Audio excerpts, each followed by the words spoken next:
भक्तों, पीपल के वृक्ष को जल चढ़ाने से क्या होता है और इससे व्यक्ति को कौन सा पुण्य मिलता है, आइए जान लेते हैं।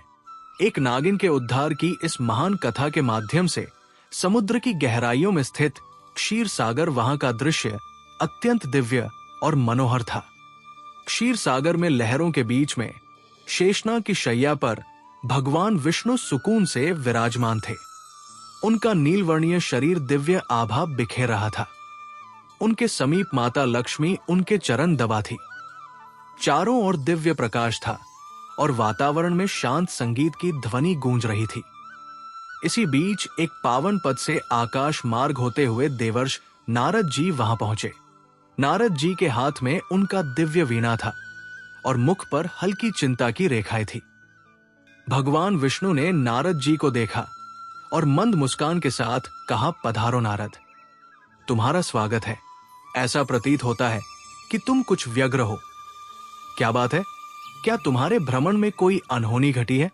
नारद जी ने शीश झुकाकर भगवान विष्णु को प्रणाम किया और कहा, हे प्रभु, मैं अभी अभी पृथ्वी लोक से लौट कर आ रहा हूं। पृथ्वी का भ्रमण करते हुए मैंने एक अत्यंत विचित्र दृश्य देखा। वहां कुछ लोग पीपल के वृक्ष को काटते हुए दिखे, जैसे उन्हें उसके महत्व का कोई ज्ञान ही ना हो।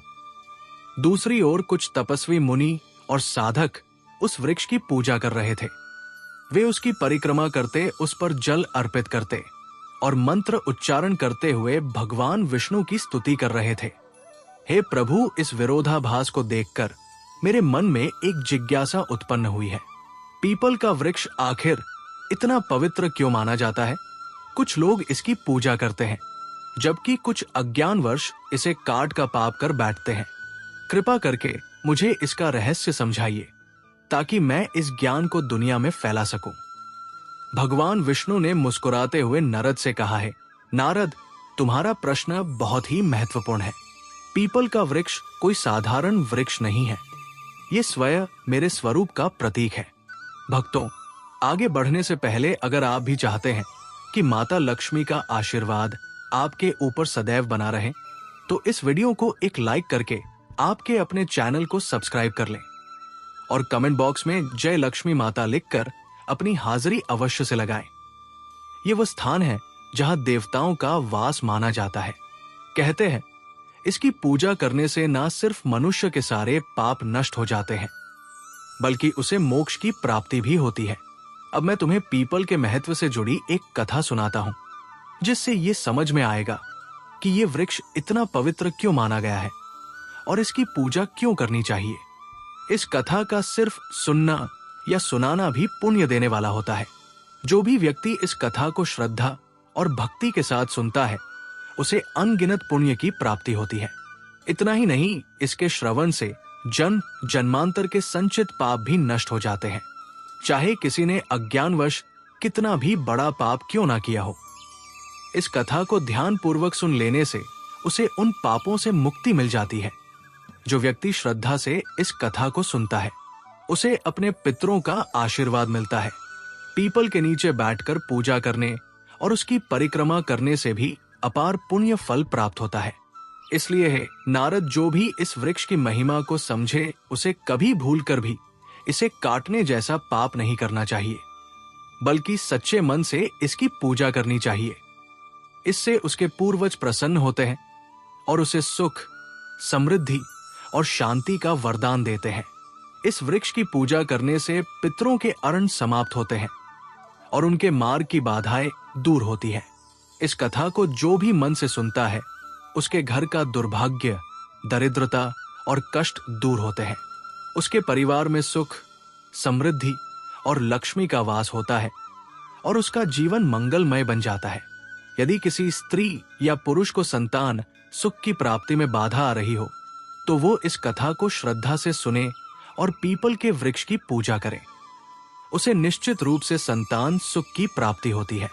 नारद जी ने जब ये सुना तो आनंदित होकर और अधिक जानने की उत्सुकता से कहा, प्रभु, मैं पूरी श्रद्धा से सुन रहा हूं। कृपया इस कथा का विस्तार से वर्णन कीजिए। भगवान विष्णु बोले हैं, नारद, ये बहुत पुरानी बात है। एक हरिदास नाम का गरीब व्यक्ति था।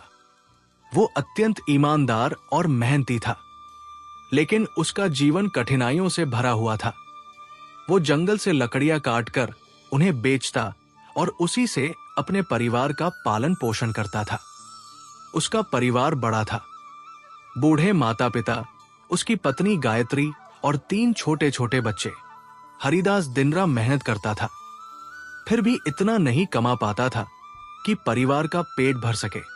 उसकी हालत बहुत दयनीय थी, लेकिन उसने कभी ईमानदारी का साथ नहीं छोड़ा। भक्तों, अगर जानकारी पसंद आ रही हो, वीडियो को एक लाइक करके चैनल को सब्सक्राइब अवश्य कर लें। उसके घर में किसी भी प्रकार का धार्मिक कार्य नहीं होता था और ना ही देवताओं की पूजा अर्चना होती थी। हरिदास को शास्त्रों और धार्मिक महत्व के विषय में कुछ भी ज्ञान नहीं था। एक दिन दास हाथ में कुल्हाड़ी लिए जंगल की ओर निकल पड़ा। वो सुबह से ही जंगल के एकाएक कोने में घूमता रहा, पर उसे लकड़ियां तो दूर एक भी सूखा पेड़ नहीं मिला। उसकी थकान बढ़ती जा रही थी। सूरज आसमान के बीचों बीच चमक रहा था और हरिदास की चिंता बढ़ती जा रही थी। अगर वो आज लकड़ियां नहीं ला पाया तो घर का चूल्हा नहीं जलेगा। भूख और प्यास से परेशान होकर वो जंगल में और आगे बढ़ता गया। जंगल का ये हिस्सा बहुत डरावना था। ऊंचे ऊंचे पेड़, घनी बेलें और झाड़ियां इतनी घनी थी कि सूरज की रोशनी भी मुश्किल से ही जमीन तक पहुंच पाती थी। जगह सांप, बिच्छू और दूसरे खतरनाक जानवर घूमते नजर आ रहे थे, लेकिन हरिदास की मजबूरी उसे और आगे खींचे जा रही थी। काफी देर तक भटकने के बाद अचानक उसकी नजर एक बहुत बड़े और घने पेड़ पर पड़ी। ये कोई आम पेड़ नहीं था, ये कोई साधारण स्त्री नहीं थी, बल्कि एक नाग कन्या थी। उसका चेहरा तेजस्वी था और उसकी आंखों में अपार रहस्य झलक रहा था। फिर नाग कन्या ने गंभीर स्वर में कहा है, मनुष्य, तुम ये पवित्र पीपल का वृक्ष काटने जा रहे थे। क्या तुम्हें इसका ज्ञान नहीं कि पीपल के वृक्ष में देवताओं का वास होता है? इसे काटने से तुम्हें महान पाप लगेगा।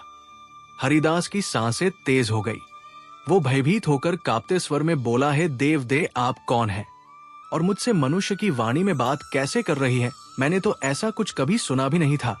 कृपया मुझे बताइए कि आप कौन हैं और ये वृक्ष क्यों इतना विशेष है? नाग कन्या मुस्कुराई और बोली है, मनुष्य, मैं इस पीपल के वृक्ष की रक्षक हूं। मेरा नाम नागिनी सुरस्सा है। ये वृक्ष मेरे लिए बहुत प्रिय है, क्योंकि इसी वृक्ष में मेरा वास है और ये है। परंतु इस वृक्ष के साथ मेरा ये जुड़ाव केवल इस जन्म का नहीं है, बल्कि ये एक पुरानी कथा का परिणाम है। सुनो, मैं तुम्हें अपने पूर्व जन्म की कथा सुनाती हूं। ये कहते हुए नागन्या सुरस्सा का चेहरा गंभीर हो गया। उसकी आंखों में अतीत का एक गहरा रहस्य चमक उठा। हरिदास विस्मय और जिज्ञासा से उसकी ओर देखने लगा, क्योंकि ये सब उसके लिए अत्यंत अद्भुत और विचित्र था। नाग कन्या ने अपना वृतांत आरंभ किया।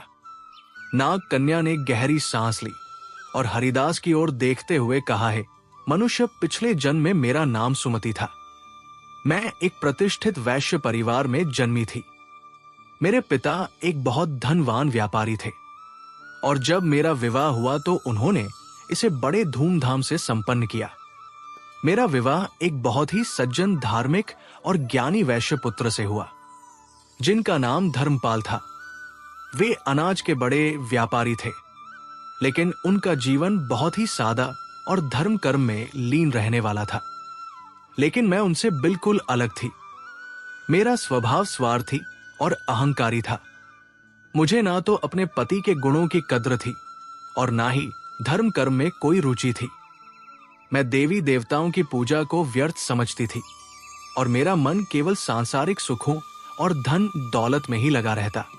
मेरे पति हमेशा समझाते कि हमें जीवन में अच्छे कर्म करने चाहिए, देवताओं की पूजा करनी चाहिए, लेकिन मैं उनकी बातों को हंसी में टाल देती थी। हमारे गांव के पास एक मुनि का आश्रम था, जो बहुत ही शांत, पवित्र और प्रकृति की गोद में बसा हुआ था। वहां का वातावरण इतना निर्मल और दिव्य था कि वहां पहुंचते ही मन को असीम शांति का अनुभव होता था। मुनि ने अपने आश्रम के आंगन में एक छोटा सा पीपल का पेड़ लगाया था। गांव के लोग वहां रोज पूजा करने आते, पीपल के चारों ओर दीप जलाते, जल चढ़ाते और उसकी परिक्रमा करते। उनका विश्वास था कि इस वृक्ष में स्वयं भगवान विष्णु का वास है और इसकी पूजा करने से उनके पितर प्रसन्न होते हैं। लोगों की अपार श्रद्धा और भक्ति से वो वृक्ष बहुत ही कम समय में विशाल हो गया था। एक दिन की बात है, मैं उसी आश्रम के पास से गुजर रही थी। वहां मैंने देखा कि एक ब्राह्मण अत्यंत श्रद्धा से उस पीपल वृक्ष की पूजा कर रहा था।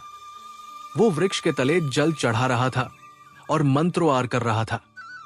ये दृश्य देखकर मैं ठहाका मारकर हंसने लगी और कटु स्वर में कहा, अरे ब्राह्मण, तुम मूर्खों की तरह इस वृक्ष की पूजा क्यों कर रहे हो?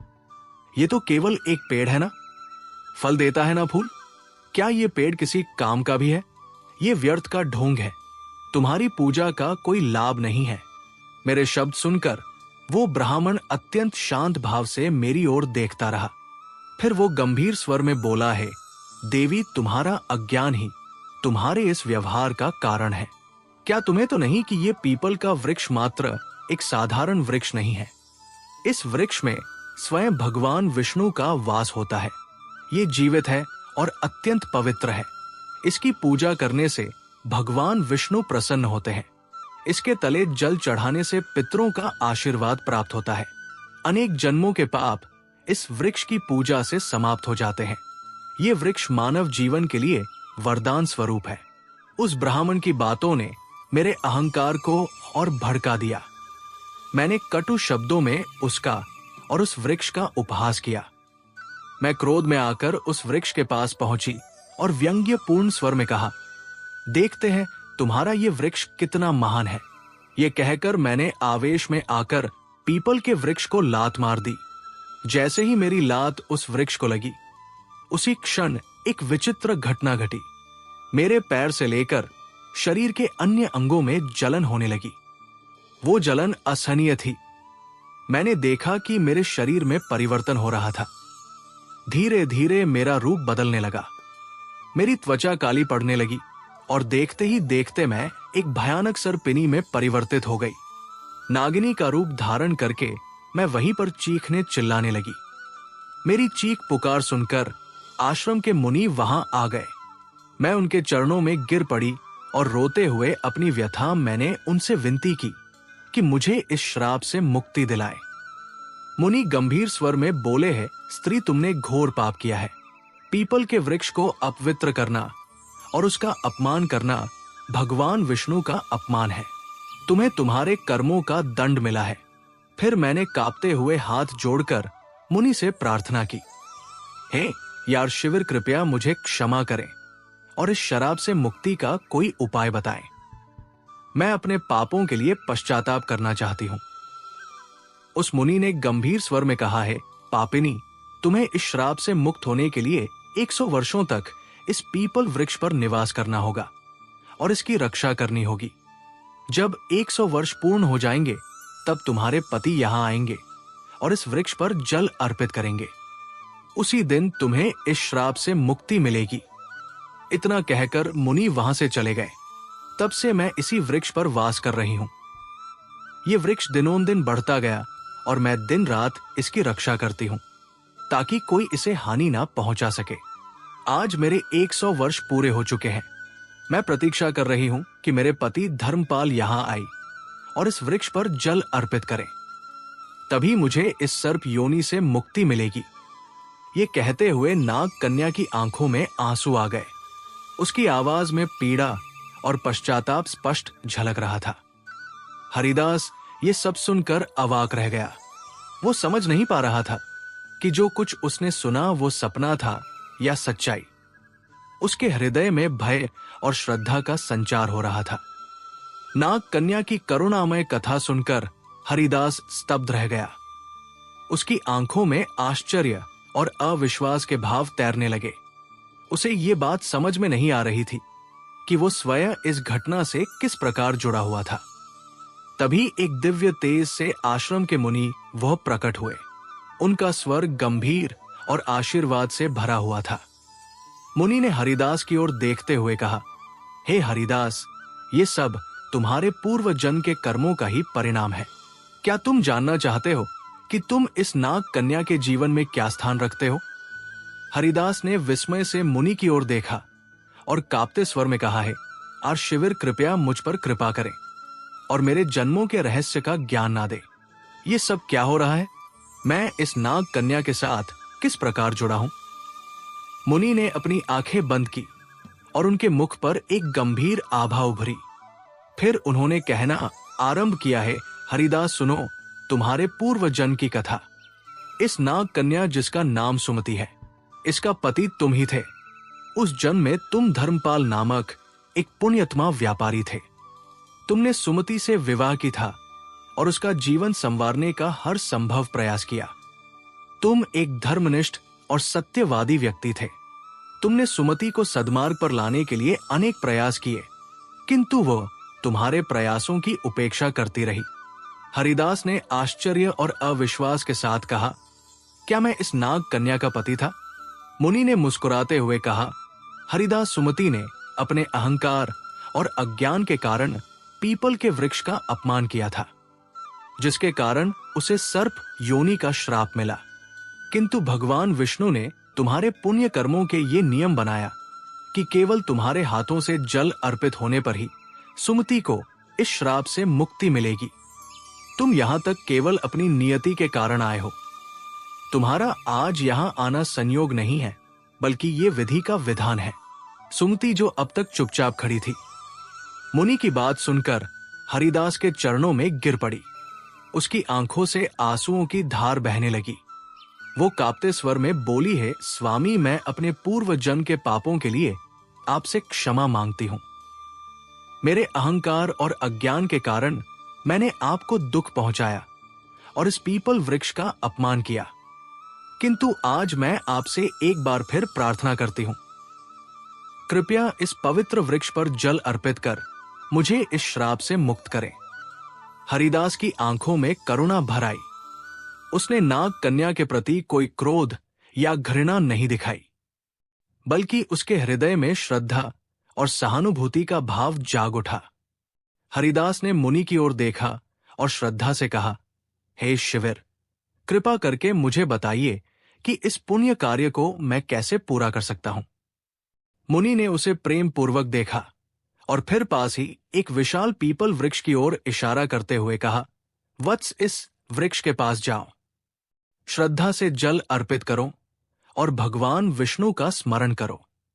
ऐसा करने से तुम्हारे पूर्व जन्म के बंधन समाप्त हो जाएंगे और सुमति को भी मुक्ति मिल जाएगी। हरिदास ने बिना समय गंवाए पास रखे एक कलश में जल भरा और पीपल वृक्ष के सामने जाकर खड़ा हो गया। उसने आंखें बंद की, मन ही मन भगवान विष्णु का ध्यान किया और फिर श्रद्धा से जल अर्पित करने लगा। जैसे ही जल की धार पीपल के जड़ों तक पहुंची, वहां एक अद्भुत घटना घटी। अचानक पीपल वृक्ष के नीचे एक दिव्य प्रकाश फैलने लगा। उसी क्षण वहां बैठी नाग कन्या का सर्प रूप धीरे धीरे समाप्त होने लगा और उसके स्थान पर एक अत्यंत सुंदर तेजस्वी स्त्री प्रकट हुई। उसका चेहरा चमक रहा था, मानो वो स्वयं कोई देवी हो। वो स्त्री अत्यंत भावुक होकर हरिदास और मुनि के चरणों में झुकी और हाथ जोड़कर कहा, है स्वामी, आपके पुण्य और भगवान विष्णु की कृपा से मुझे आज इस अभिशाप से मुक्ति मिल गई है। मैं आपके प्रति अत्यंत कृतज्ञ हूं। आपने न केवल मेरे पापों का प्रायश्चित करवाया, बल्कि मुझे मोक्ष के मार्ग पर भी ले आए। मुनि ने आशीर्वाद देते हुए कहा, है सुमत, अब तुम स्वर्ग लोक को प्रस्थान करो। तुम्हारे श्राप का अंत हो चुका है। भगवान विष्णु तुम्हें आशीर्वाद दे। सुमति ने एक बार फिर श्रद्धा से पीपल वृक्ष की परिक्रमा की और देखते ही देखते दिव्य प्रकाश के साथ स्वर्ग लोक को चली गई। इस अद्भुत घटना के बाद हरिदास के जीवन में बड़ा परिवर्तन आया। उसने पीपल वृक्ष की महिमा को समझा और प्रतिदिन उसकी पूजा करने लगा। धीरे धीरे उसने अपने परिवार को भी धर्म के मार्ग पर चलने की प्रेरणा। अब उसका जीवन पहले से कहीं अधिक शांत, संतुष्ट और ईश्वर भक्ति में लीन हो गया। वो जान गया कि पवित्र वृक्षों का सम्मान और देवताओं का स्मरण जीवन को सफल बनाता है। भगवान विष्णु ने जब पीपल वृक्ष की महिमा से जुड़ी कथा समाप्त की तो उनके मुख पर करुणा और दिव्यता की आभा साफ झलक रही थी। देवर्षि नारद जी अत्यंत भाव विभोर होकर शांत बैठे थे, जैसे उनके हृदय को कोई अनुपम शांति मिल गई हो। उन्होंने भगवान विष्णु की स्तुति करते हुए भाव से कहा, हे प्रभु, आपने पीपल वृक्ष की महिमा और ये पावन कथा सुनाकर मेरी जिज्ञासा शांत कर दी। मैं धन्य हो गया। अब मुझे ये समझ में आ गया है कि मनुष्य अक्सर अपने अज्ञान और अहंकार की वजह से पाप के मार्ग पर चला जाता है, लेकिन जब उस पर आपकी कृपा होती है तभी उसका उद्धार संभव होता है। ये वृक्ष केवल पवित्र ही नहीं बल्कि स्वयं आपका दिव्य स्वरूप है। भगवान विष्णु मुस्कुराए और बोले, है नारद, ये पूर्णतः सत्य है। पीपल का वृक्ष सृष्टि का जीवन है। इसकी जड़ में मैं स्वयं वास करता हूं। इसके तने में भगवान शिव का निवास है और इसकी शाखाओं में ब्रह्मा का। इसलिए जो भी व्यक्ति श्रद्धा से इस वृक्ष की पूजा करता है वो त्रिदेवों का आशीर्वाद प्राप्त करता है। जो इस कथा को सच्चे मन से सुनेगा, सुनाएगा या फिर पीपल वृक्ष की पूजा करेगा, उसे मेरे परमधाम की प्राप्ति होगी। उसके सारे पाप नष्ट हो जाएंगे और उसके जीवन में सुख, शांति और अंत में मोक्ष का वरदान मिलेगा। नारद जी ने भाव विभोर होकर कहा, है प्रभु, अब मैं बिना देर किए पृथ्वी लोक जाऊंगा और इस कथा का प्रचार करूंगा। मैं लोगों को बताऊंगा कि वे पीपल के वृक्ष का कभी अपमान ना करें, इसकी सच्चे मन से पूजा करें, क्योंकि इसके माध्यम से वे आपके सानिध्य को प्राप्त कर सकते हैं। भक्तों, ये तमाम जानकारी जन रुचि को ध्यान में रखकर दी जा रही है। वास्तु शास्त्र के उपाय को अपनी आस्था और विश्वास पर आजमाएं। हमारा चैनल इस वीडियो के द्वारा किसी भी प्रकार का कोई दावा नहीं करता है। आज की ये जानकारी अगर आपको पसंद आई हो तो इस वीडियो को एक लाइक करके आपके अपने चैनल को सब्सक्राइब कर लें और बेल नोटिफिकेशन को ऑन ऑल पर सेट जरूर करें। जय श्री राम।